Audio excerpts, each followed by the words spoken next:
دیگر سیاست پیامبر صلی الله علیه وسلم که این برادری بود بین مهاجرها و انصاریها، برادری را به راه ماندند. ببینید امروز دولت پول ندارد، امروز دولت مال ندارد، چه خیلی مردم جایگیر کنیم. تقریبا 100 نفر از مدینه هجرت کرده بودند. هر یک نفری همین اهل مکه و مهاجرها را با انصاری ها برادر کردند.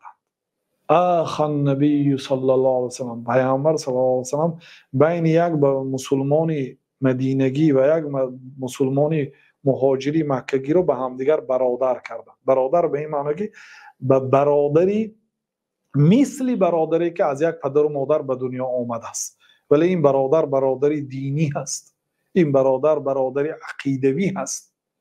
یک نفر از انصاری رو به یک نفر مهاجر برادر کردن. بین دو کس فریاد میکردن فلانی و فلانی رو از امروز هر دوی شما برادر هستید، حتی اگر وفات کند میراثش میخورد، تا آیت میراث نازل شدنه. بعد الله تعالی گفت که میراث فقط برادرانی که از یک پدر و مادر به دنیا آمدن، یعنی برادرای اشقا شقیق فقط میراث میخورد. این برادرها را بیکار کرد، فقط میراث خوریشان را، اما همچون برادری باقی بماند. فقط حکم میراث خوریشان را بعداً آیت آمده بیکار کرد، اما در ابتدا میراث هم میخوردن. هر یک برادری مهاجر را با یک برادری انصاری دوست کردن، اکا و دادر برادر کن. اینا به همدیگر حاجت همدیگر رو میبرن که یک آدم آمده است مال و ملکش در راه الله ترک کرده آمده است به شهری بیگانه، این آدم در شهر خودش است. بله کمتکک برای این چی میشد، یعنی که به خانهش مهمانی نو آمده است مشکلی میشد، ولی که از حال مهاجر دیده حالش خوب است.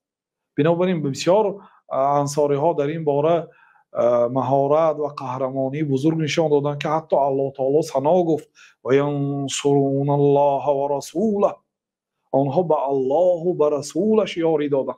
حالا که الله تعالی به حاجت کسی به یاری کسی محتاج نیست، ولی قدر کرد آن نصرتی که در حق برادرانشان کرد، حتی لقب انصار را برای آنها داد.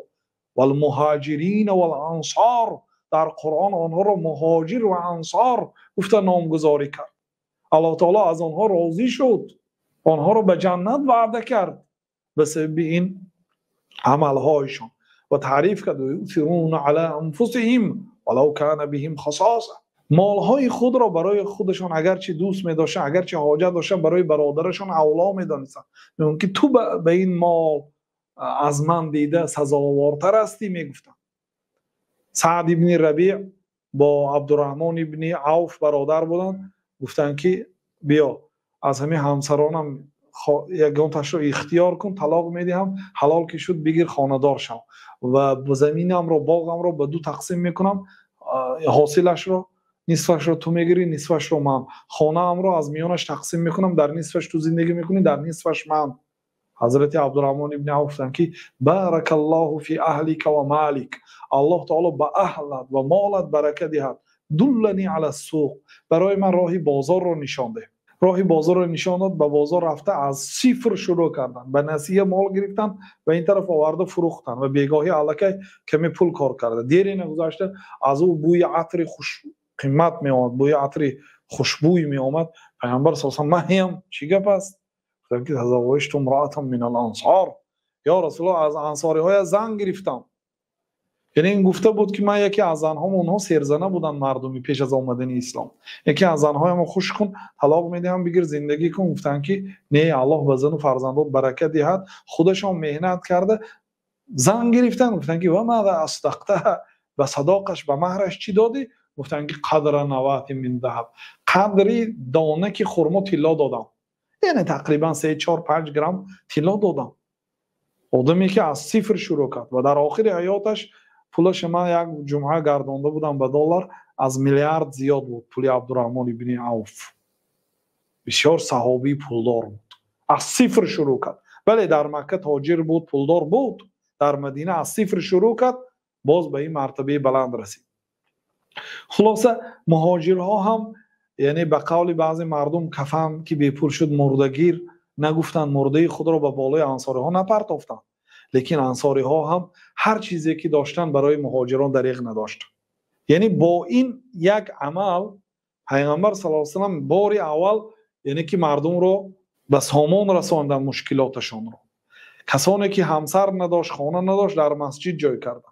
کسانی که خانه نداشت، همسر داشت، فرزندان داشت، به آنها رو با یک برادر انصاری برادر کردن. آنها نصف خانه‌اش را موقتا داد تا زمانی که خودش صاحبی پول و مال شود. و اینجوری هر یک مهاجر را در نوبت خودش با دیگر مهاجر برادر کردن. برادرایی که از مدینه، از مکه به مدینه آمده بودند، اونها رو 100 نفر بودن تقریبا. بعضی مثلا روایت ها عددها را زیاد و کم نقل میکند، یعنی تقریبا 100 نفر بودن با اونهایی که در همین روزی که پیامبر صلی الله علیه و سلم هجرت کرد. بعد زیاد میشدن، بعد هر روز می آمدن کم کم، لیکن اون وقتا تقریبا 100 نفر بودن. همین 100 نفر رو با 100 نفر انصاری ها برادر کردند و همین 100 نفر رو هم 50 نفرش رو با 50 نفر دیگه برادر کردند. از جمله خودشون رو با علی برادر کردند. علی کودک بود، جوان بود. در مکه در نگاه و بینی پیامبر صلی الله علیه و سلم بود، در خانه پیامبر صلی الله علیه و سلم نشأ و نما یافته بود، یعنی در زیر تربیه پیامبر صلی الله علیه و سلم بود. با علی گرفتن، علی که خودشون رو برادر کردن. یک با قوت و یک بی قوت برادر کردن که با قوت به بی قوت حاجت دارد، بی قوت به با قوت حاجت دارد. اون میگن که شخصی 100 اسبه به یک اسبه کارش افتی دست می افتد، بلکه حاجتمند برای اینکه یا آدمی که 50 اسب دارد یا 70 اسب دارد خدمت 100 اسب را نمی کند، لیکن آدمی که یک اسبه هست او یعنی که کم بغل است خدمتی بای میکنند. به هر حال به همدیگر احتیاج دارند. بای به کم بغل حاجت دارد، کم بغل به بای. یا یک آدم پولش زیاد نباشدم آبروی و قوت فهم و قوت شخصیتش به قوت است، اینا به یک شخصی بی قوت‌تر برادر کردن. ببینید 100 نفری اهل مکه رو با همدیگر 50 نفر رو با 50 نفر برادر کردن، یعنی گفتن که خدمت همدیگر رو میکنی.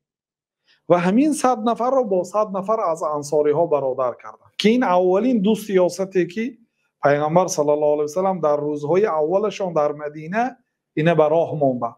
با همین مردم به یک بار یعنی که صاحب خانه، صاحب جای شدن. حتی انصاری ها طلب کردن که بیا به زمین ما زمین باغ ما رو به دو تقسیم میکنیم، نصف باغ ما رو به مهاجران میدیم. پیامبر صلی الله علیه و سلم نگفتن این مردم مکه دهقان نیست، مردم مکه تاجر است، تجارتچی است. مردم مدینه دهقان هستند. مردم مکه دهقانی رو نمیفهمد، بنابراین نصف زمین رو اگر به مکگی دهی او زمین حاصل نمیتید سال آینده، چون نمیفهمند زراعت و دهقانی را.